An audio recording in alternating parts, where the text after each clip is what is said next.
വിശദമായി നോക്കാം. സർക്കാരിന്റെ നേട്ടങ്ങൾ എണ്ണിപ്പറഞ്ഞുള്ള രാഷ്ട്രപതിയുടെ നയപ്രഖ്യാപന പ്രസംഗത്തോടെ പാർലമെന്റിന്റെ ബജറ്റ് സമ്മേളനത്തിന് തുടക്കം. അടുത്ത 25 വർഷത്തെ വികസന ദർശനമാണ് സർക്കാർ മുന്നോട്ട് വയ്ക്കുന്നത് എന്ന് രാഷ്ട്രപതി പറഞ്ഞു. സ്ത്രീ ശാക്തീകരണമാണ് സർക്കാരിന്റെ മുഖ്യ ലക്ഷ്യം. മുത്തലാഖ് നിർത്തലാക്കിയതും വിവാഹപ്രായം 21 വയസ്സാക്കി ഉയർത്തുന്നതും ഇതിന്റെ ഭാഗമാണെന്നും രാഷ്ട്രപതി പറഞ്ഞു. കോവിഡ് പ്രതിരോധ വാക്സിനേഷൻ ജനങ്ങളുടെ ആത്മവിശ്വാസം വർദ്ധിപ്പിച്ചു. കോവിഡിനെ നേരിട്ടത് രാജ്യത്തിന്റെ വിജയമാണെന്നും കൗമാരക്കാർക്കുള്ള വാക്സിനേഷനും കരുതൽ ഡോസ് നൽകിയതും അദ്ദേഹം എടുത്തു പറഞ്ഞു. कोरोना महामारी ने पूरी दुनिया को प्रभावित किया है और भारत में भी हमारे बहुत से अपनों को हमसे छीना है। इन परिस्थितियों में केंद्र से लेकर राज्यों तक हमारी सभी सरकारों, स्थानीय शासन और प्रशासन, हमारे डॉक्टर्स, नर्सेज और हेल्थ वर्कर्स, हमारे वैज्ञानिकों और उद्यमियों सभी ने एक टीम के रूप में काम किया है। सरकार और नागरिकों के बीच यह परस्पर विश्वास, समन्वय और सहयोग लोकतंत्र की ताकत का अभूतपूर्व उदाहरण है। इसके लिए मैं देश के प्रत्येक हेल्थ और फ्रंट लाइन वर्कर का, हर देशवासी का अभिनंदन करता हूं। भारत में बन रही 3 वैक्सीन्स को विश्व स्वास्थ्य संगठन की तरफ से आपात स्थिति में उपयोग की मंजूरी भी मिली है। भारत में बन रही ये वैक्सीन्स पूरी दुनिया को महामारी से मुक्त कराने और करोड़ों लोगों का जीवन बचाने में अहम भूमिका निभा रही है। वर्तमान समय में भारतीय फार्मा कंपनियों के उत्पाद 180 से ज्यादा देशों में पहुंच रहे हैं। पिछले वर्षों के अनवरत प्रयासों से प्रधानमंत्री आवास योजना में अब तक 2 करोड़ से अधिक पक्के घर गरीबों को मिल चुके हैं। 3 वर्षों में करीब 1.5 लाख करोड़ रुपए की लागत से 1 करोड़ 17 लाख घर स्वीकृत किए गए हैं। महामारी की बाधाओं के बावजूद करीब 6 करोड़ ग्रामीण घरों को पेयजल के कनेक्शन से जोड़ा गया है। देश के 80% किसान छोटे किसान ही हैं, जिनके हितों को मेरी सरकार ने हमेशा केंद्र में रखा है। प्रधानमंत्री किसान सम्मान निधि के माध्यम से 11 करोड़ से अधिक किसान परिवारों को 1,80,000 करोड़ रुपए दिए गए। मेरी सरकार ने महिलाओं के विवाह के लिए न्यूनतम आय को 18 वर्ष से बढ़ाकर पुरुषों के समान 21 वर्ष करने का विधेयक भी संसद में प्रस्तुत किया है। सरकार ने 3 तलाक को कानूनन अपराध घोषित कर समाज को इस कुप्रथा से मुक्त करने की शुरुआत की है। मुस्लिम महिलाओं पर केवल मेहरम के साथ ही हज यात्रा करने जैसे प्रतिबंधों को भी हटाया गया है। भारत 5G मोबाइल कनेक्टिविटी पर भी तेजी से काम कर रहा है। भारत एक बार फिर विश्व की सर्वाधिक तेजी से विकसित हो रही अर्थव्यवस्थाओं में से एक बन गया है। രാജ്യത്തിന്റെ സാമ്പത്തിക വികസനത്തിന് ബജറ്റ് സമ്മേളനം നിർണായകമെന്ന് സമ്മേളനത്തിന് മുന്നോടിയായി പ്രധാനമന്ത്രി നരേന്ദ്രമോദി പറഞ്ഞു. लेकिन हम सदन में ये बजट सत्र एक प्रकार से पूरे वर्ष भर का खाका खींचता है और इसलिए बहुत महत्वपूर्ण होता है। हम पूरी प्रतिबद्धता के साथ इस बजट सत्र को जितना ज़्यादा फलदायी बनाएंगे, आने वाला पूरा वर्ष हमें नई आर्थिक ऊंचाइयों पर ले जाने के लिए भी एक बहुत बड़ा अवसर बनेगा। मुक्त चर्चा हो, मननीय चर्चा हो, मानवीय संवेदनाओं से भरी हुई चर्चा हो, अच्छे मकसद से चर्चा हो। രാഷ്ട്രപതിയുടെ പ്രസംഗത്തിനിടെ പെഗസസ് വിഷയമുയർത്തി പ്രതിപക്ഷം പ്രതിഷേധിച്ചു. നാളെയാണ് നിർമ്മലാ സീതാരാമൻ ബജറ്റ് അവതരിപ്പിക്കുക. സാമ്പത്തിക സർവേ അല്പസമയത്തിനകം പുറത്തുവരും. KP അഭിലാഷ് വിശദാംശങ്ങളുമായി ചേരുകയാണ്. അഭിലാഷ്, ഇന്ന് ഇപ്പോൾ അല്പസമയം മുൻപ് നയപ്രഖ്യാപന പ്രസംഗം പൂർത്തിയായിരിക്കുന്നു. പ്രധാനമായും എന്തൊക്കെ കാര്യങ്ങൾക്ക് ഊന്നൽ നൽകിയാണ് രാഷ്ട്രപതി നയപ്രഖ്യാപന പ്രസംഗം നടത്തിയത്? എന്താണ് വിശദാംശങ്ങൾ? ദിവ്യ, രാഷ്ട്രപതിയുടെ നയപ്രഖ്യാപന പ്രസംഗത്തോടെ പാർലമെന്റിന്റെ ബജറ്റ് സമ്മേളനം ആരംഭിച്ചിരിക്കുകയാണ്. പെഗസസ് അടക്കമുള്ള വിഷയങ്ങളിൽ പ്രതിപക്ഷത്തിന്റെ പ്രതിഷേധത്തിനിടെയാണ് നയപ്രഖ്യാപന പ്രസംഗം തുടങ്ങിയത്. പ്രസംഗം ആരംഭിച്ച ഘട്ടത്തിൽ തന്നെ പ്രതിപക്ഷത്തിന്റെ ഭാഗത്ത് നിന്ന് ചെറിയ തോതിലുള്ള പ്രതിഷേധം ഉയർന്നു. എന്നാൽ പിന്നീട് പ്രതിപക്ഷം നിശബ്ദമായി. കോവിഡ് കാലത്ത് ആരും പട്ടിണി കിടക്കേണ്ടി വന്നില്ല എന്നത് വലിയ നേട്ടമായി ഉയർത്തിക്കാണിച്ചുകൊണ്ടാണ് പ്രസംഗം ആരംഭിച്ചത്. കോവിഡ് മുന്നണി പോരാളികൾക്ക് അഭിവാദ്യം അർപ്പിച്ചുകൊണ്ടായിരുന്നു നയപ്രഖ്യാപന പ്രസംഗത്തിന്റെ തുടക്കം. അടുത്ത 25 വർഷത്തേക്കുള്ള വികസന കാഴ്ചപ്പാടാണ് സർക്കാർ ലക്ഷ്യമിടുന്നത് എന്ന നയപ്രഖ്യാപന പ്രസംഗത്തെ രാഷ്ട്രപതി രാംനാഥ് കോവിന്ദ് വ്യക്തമാക്കി. അംബേദ്കറുടെ തുല്യതാ നയമാണ് സർക്കാരിന്റേത് എന്ന് നയപ്രഖ്യാപന പ്രസംഗത്തിലൂടെ പറയുകയുണ്ടായി. ലോകത്തെ ഏറ്റവും വലിയ ഭക്ഷ്യധാന്യ വിതരണ പദ്ധതി ഇന്ത്യയിൽ നടപ്പിലാക്കി എന്നാണ് കേന്ദ്ര സർക്കാർ അവകാശപ്പെടുന്നത്. കോവിഡ് വാക്സിനേഷൻ ജനങ്ങളുടെ ആത്മവിശ്വാസം വർദ്ധിപ്പിച്ചു. 6 കോടി ജനങ്ങളെ കുടിവെള്ളം എത്തിച്ചു. 44 കോടി ജനങ്ങളെ ബാങ്കിംഗ് ശൃംഖലയുമായി ബന്ധിപ്പിച്ചു. കാർഷിക മേഖലയിൽ മികച്ച ഉൽപാദനം ലക്ഷ്യമിട്ടുകൊണ്ട് പദ്ധതികൾ നടപ്പിലാക്കി. കയറ്റുമതിയിലും വർധനവ് ഉണ്ടായിട്ടുണ്ട്. പാവപ്പെട്ടവർക്ക് 2 കോടി വീടുകൾ വെച്ച് നൽകി. ചെറുകിട കർഷകരുടെ ക്ഷേമം ഉറപ്പാക്കി. നദീ സംയോജന പദ്ധതിയുമായി സർക്കാർ മുന്നോട്ട് പോവുകയാണ് എന്നും നയപ്രഖ്യാപനത്തിൽ വ്യക്തമാക്കിയിട്ടുണ്ട്. മുത്തലാഖ് നിരോധനം സ്ത്രീ ശാക്തീകരണത്തിന് സഹായിച്ചു എന്ന് പ്രതിപാദിച്ചു. മുസ്ലിം സ്ത്രീകൾക്ക് ഹജ്ജ് യാത്ര ഉറപ്പാക്കി. സ്ത്രീ ശാക്തീകരണം സർക്കാരിന്റെ ലക്ഷ്യമാണ് എന്ന് പറയുന്ന ഘട്ടത്തിൽ തന്നെ സ്ത്രീകളുടെ വിവാഹപ്രായം ഉയർത്തുന്നതുമായി ബന്ധപ്പെട്ട കാര്യവും നയപ്രഖ്യാപന പ്രസംഗത്തെ പരാമർശിച്ചു പോയി. രാജ്യത്തിന്റെ സ്വാശ്രയത്തിനാണ് മുഖ്യ പരിഗണന എന്ന് നയപ്രഖ്യാപന പ്രസംഗത്തിൽ ഊന്നി പറയുന്നുണ്ട്. രാജ്യത്ത് ഉൽപാദനം വർദ്ധിപ്പിച്ച് രാജ്യത്ത് തന്നെ ഉപയോഗവും വർദ്ധിപ്പിക്കുക എന്നുള്ളതാണ് രാജ്യം ലക്ഷ്യം വെക്കുന്നത്. വിദേശ ഉൽപ്പന്നങ്ങളെ അടക്കം മാറ്റി നിർത്തുക എന്നതിന് കൂടുതൽ പരിഗണന നൽകും. ഇന്ത്യ അതിവേഗം വളരുന്ന സാമ്പത്തിക ശക്തിയാണ് എന്നാണ് കേന്ദ്ര സർക്കാർ അവകാശപ്പെടുന്നത്. 60,000-ഓളം സ്റ്റാർട്ടപ്പുകൾ ആണ് ആരംഭിച്ചിട്ടുള്ളത് എന്നാണ് പറയുന്നത്. അതോടൊപ്പം തന്നെ 5G-യുടെ ഒരു വരവ് രാജ്യത്ത് വലിയ തോതിൽ ഉള്ള വികസന കുതിപ്പിന് വഴിയൊരുക്കും എന്നാണ് ഇപ്പോൾ നയപ്രഖ്യാപന പ്രസംഗത്തിലൂടെ സർക്കാർ വ്യക്തമാക്കിയിട്ടുള്ളത്. ശരി അഭിലാഷ, 25 വർഷത്തെ വികസന ദർശനമാണ് സർക്കാർ മുന്നോട്ട് വയ്ക്കുന്നത് എന്നാണ് രാഷ്ട്രപതി വ്യക്തമാക്കിയത്. വികസനം എന്ന് പറയുമ്പോൾ ഏതൊക്കെ മേഖലകൾ കേന്ദ്രീകരിച്ച് ഏതിനൊക്കെ പ്രാധാന്യം നൽകിയുള്ള വികസനമായിരിക്കും എന്നാണ് അദ്ദേഹം സൂചിപ്പിച്ചത്. നയപ്രഖ്യാപന പ്രസംഗത്തിൽ സർവ്വ മേഖലകളെയും പ്രതിപാദിച്ചുകൊണ്ടാണ് സർക്കാർ കടന്നുപോയത്. അതിലേറ്റവും പ്രധാനപ്പെട്ടത് നമുക്കറിയാം, കാർഷിക സമരത്തിന്റെ സമരഭൂമിയായി മാറിയ ഇടമാണ് രാജ്യ തലസ്ഥാനം. ഇപ്പോൾ 5 സംസ്ഥാനങ്ങളിലെ നിയമസഭാ തെരഞ്ഞെടുപ്പ് കൂടി ആസന്നമായിരിക്കുന്ന ഒരു പശ്ചാത്തലമുണ്ട്. അതുകൊണ്ട് തന്നെ കർഷക ക്ഷേമത്തിന് വേണ്ടിയുള്ള പദ്ധതികളുമായി കേന്ദ്ര സർക്കാർ മുന്നോട്ട് പോയി എന്ന് സർക്കാർ അവകാശപ്പെടുന്നു. പ്രത്യേകിച്ച് പ്രതിവർഷം 6,000 രൂപ വെച്ച് കർഷകരുടെ അക്കൗണ്ടിലേക്ക് നേരിട്ട് എത്തുന്ന പദ്ധതി ഉണ്ട്. അതിലൂടെ 11 കോടിയോളം 11,000 കോടിയോളം കർഷകർക്ക് ഇതുമായി ബന്ധപ്പെട്ട സഹായം എത്തിക്കാൻ സാധിച്ചു എന്നാണ് സർക്കാർ അവകാശപ്പെടുന്നത്. സാമ്പത്തിക രംഗത്ത് അതിവേഗമുള്ള വികസനം ആണ് ഇന്ത്യ പ്രതീക്ഷിക്കുന്നത്. അതിനുള്ള വികസന കാഴ്ചപ്പാടുകളാണ് 25 വർഷത്തെ വികസന കാഴ്ചപ്പാട് എന്ന നിലയിൽ അവതരിപ്പിക്കുന്നത്. കയറ്റുമതിയിൽ ആണ് ഏറ്റവും കൂടുതൽ ശ്രദ്ധ ഊന്നേണ്ടത് എന്ന് ഈ നയപ്രഖ്യാപന പ്രസംഗത്തിൽ പറയുന്നുണ്ട്. 8 കൊല്ലത്തിനിടെ 50,000 കിലോമീറ്റർ ഹൈവേ ആണ് നിർമ്മിച്ചത് എന്ന് പറയുന്നു. ദില്ലി മുംബൈ എക്സ്പ്രസ് വേയുടെ നിർമ്മാണം പൂർത്തിയാക്കാനായി എന്നത് ഉൾപ്പെടെയുള്ള കാര്യങ്ങൾ. അങ്ങനെ അടിസ്ഥാന സൗകര്യ വികസനം, അതോടൊപ്പം തന്നെ കാർഷിക മേഖലയുടെ വളർച്ച, വ്യാവസായിക രംഗത്തുള്ള പുരോഗതി, പ്രത്യേകിച്ച് സ്റ്റാർട്ടപ്പുകൾ 60,000-ലധികം സ്റ്റാർട്ടപ്പുകൾ ആരംഭിച്ചുകൊണ്ട് രാജ്യത്തെ സ്വയം പര്യാപ്തമാക്കുക എന്നതാണ് ലക്ഷ്യം എന്നാണ് കേന്ദ്ര സർക്കാർ അവകാശപ്പെടുന്നത്. നമുക്കറിയാം, നേതാജി സുഭാഷ് ചന്ദ്രബോസിന്റെ ജന്മദിനത്തിലടക്കം പ്രധാനമന്ത്രി നടത്തിയ പ്രസംഗത്തിലും ഇത്തരം കാര്യങ്ങൾ ഉണ്ടായിരുന്നു. സ്വാതന്ത്ര്യം ലഭിച്ചു എന്നുള്ളതല്ല, ഇന്ത്യക്ക് സ്വതന്ത്രമായി മുന്നോട്ട് പോവുക, എല്ലാ വിഷയങ്ങളിലും ഇന്ത്യയെ തന്നെ ആശ്രയിച്ചുകൊണ്ട് മാത്രം മുന്നോട്ട് പോകുന്ന തരത്തിലുള്ള സ്വതന്ത്രമായ ഒരു നിലപാട് ആണ് രാജ്യത്തിന് വേണ്ടത് എന്നാണ് അവകാശപ്പെട്ടത്.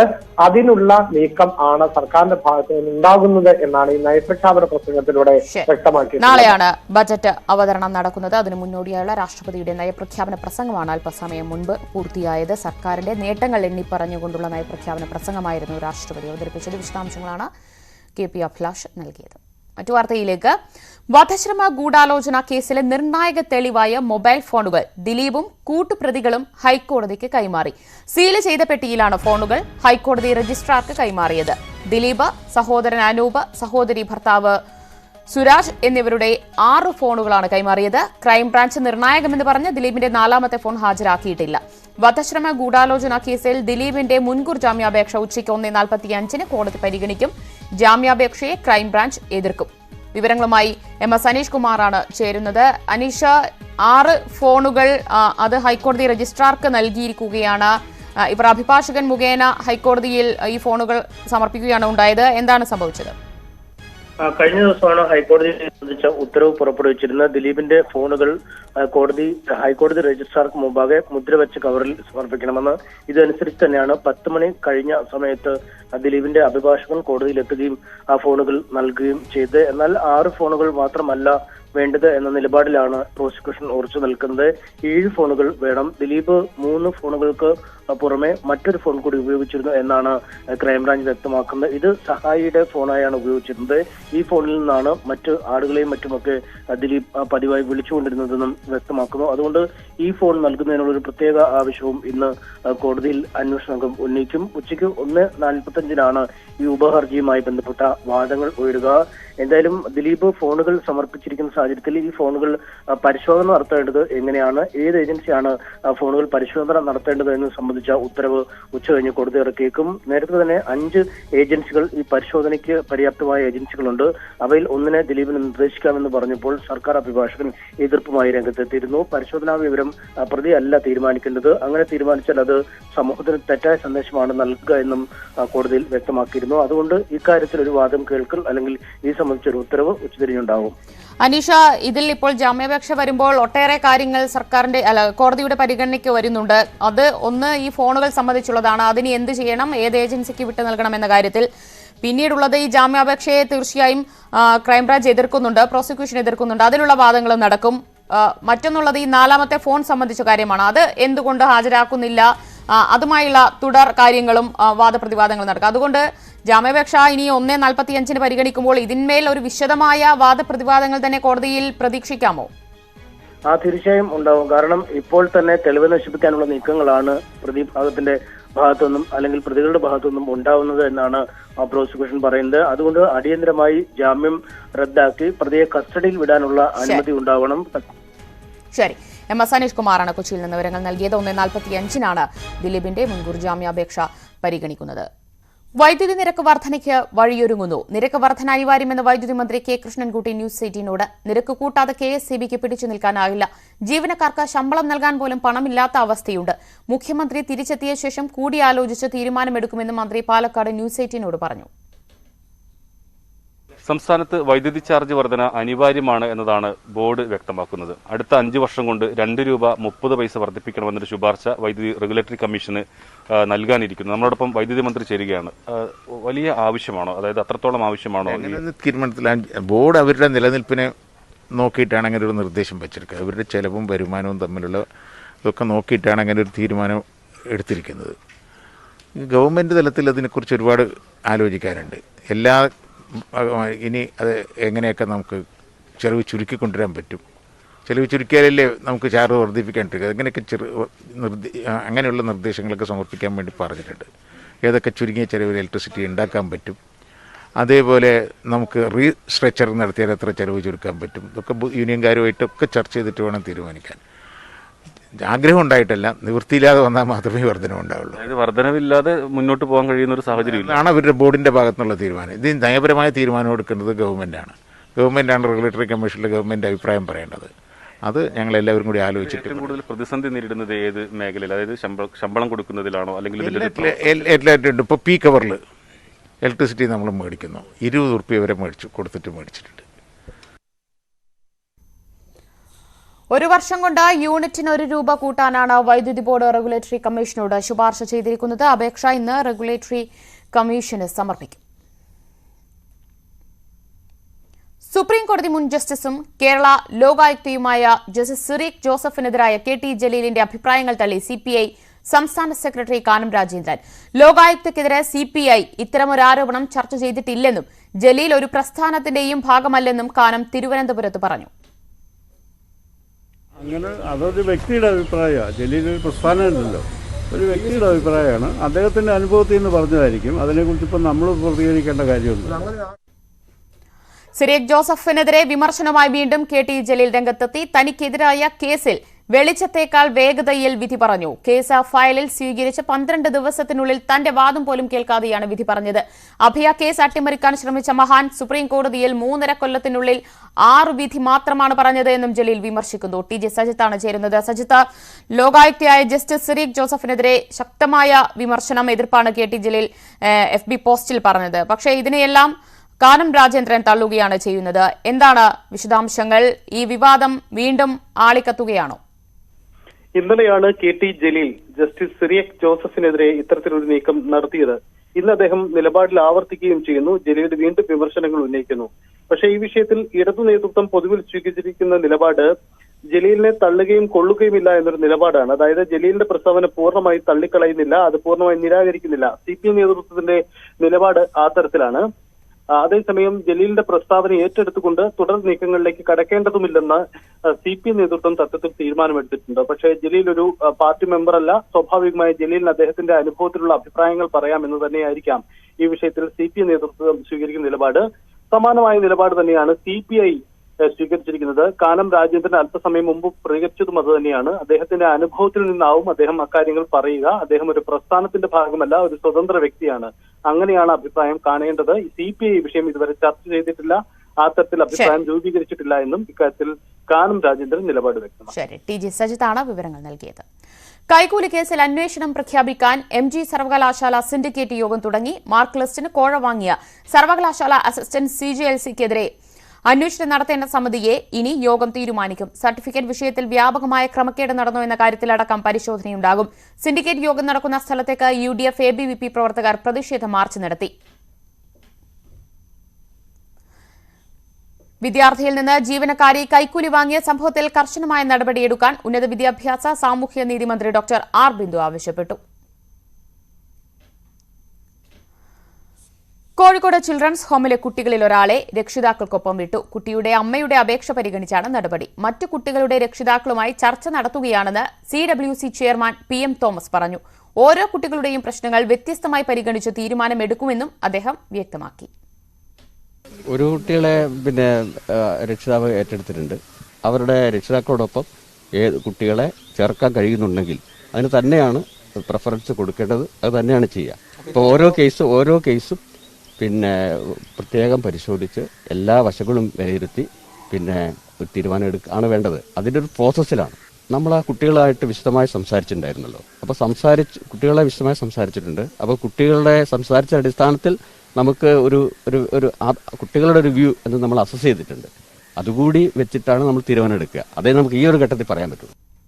അതേസമയം കേസിലെ പ്രതികളിൽ ഒരാൾ രക്ഷപ്പെടാൻ ശ്രമിച്ച സംഭവത്തിൽ പോലീസുകാർക്കെതിരെ നടപടി ഇന്നുണ്ടാകും.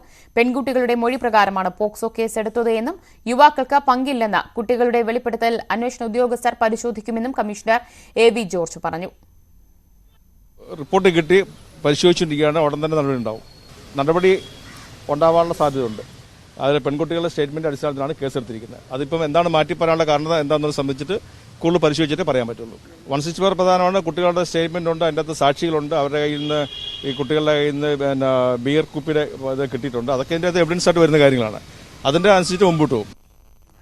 സംസ്ഥാനത്ത് വാരാന്ത്യ ലോക്ഡൌൺ നീട്ടുന്നതിലും കൂടുതൽ നിയന്ത്രണം വേണമോ എന്നതിലും ഇന്ന് തീരുമാനമുണ്ടാകും. ഇതിനായി അവലോകന സമിതി യോഗം വൈകിട്ട് ചേരും. കൂടുതൽ ജില്ലകൾ കൂടുതൽ നിയന്ത്രണങ്ങളുള്ള C കാറ്റഗറിയിലേക്ക് വരാനുള്ള സാധ്യതയുണ്ട്. കഴിഞ്ഞ 4 ദിവസമായി 50,000-ന് മുകളിലാണ് പ്രതിദിന കോവിഡ് രോഗികൾ.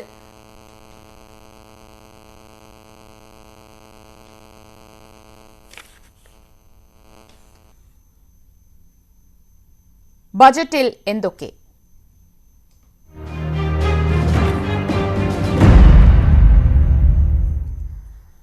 കേന്ദ്ര ബജറ്റ് നാളെ. നിയമസഭാ തെരഞ്ഞെടുപ്പുകൾ നടക്കാനിരിക്കുന്ന സാഹചര്യത്തിൽ കാർഷിക മേഖലയിൽ നിർണായക പ്രഖ്യാപനങ്ങൾ ഉണ്ടായേക്കും. കർഷകരെ കടത്തിൽ നിന്നും കരകയറ്റുക, താങ്ങുവില ഉറപ്പാക്കുക, തൊഴിലുറപ്പ് ദിനങ്ങൾ കൂട്ടുക, വളത്തിന്റെ വിലക്കയറ്റം നിയന്ത്രിക്കുക എന്നീ ആവശ്യങ്ങൾ കർഷക പ്രസ്ഥാനങ്ങൾ മുന്നോട്ട് വെച്ചിട്ടുണ്ട്.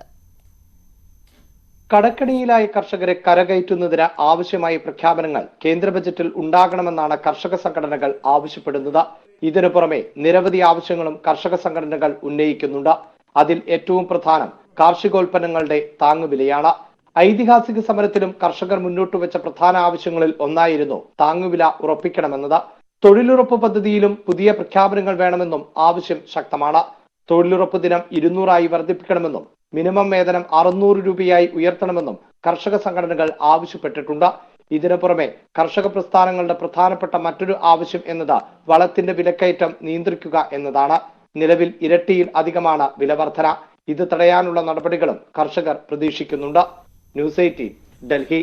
ബുള്ളറ്റിൻ പൂർണ്ണമാകുന്നു. കൂടുതൽ വാർത്തകൾക്കും വിശദാംശങ്ങൾക്കും മലയാളം.news18.com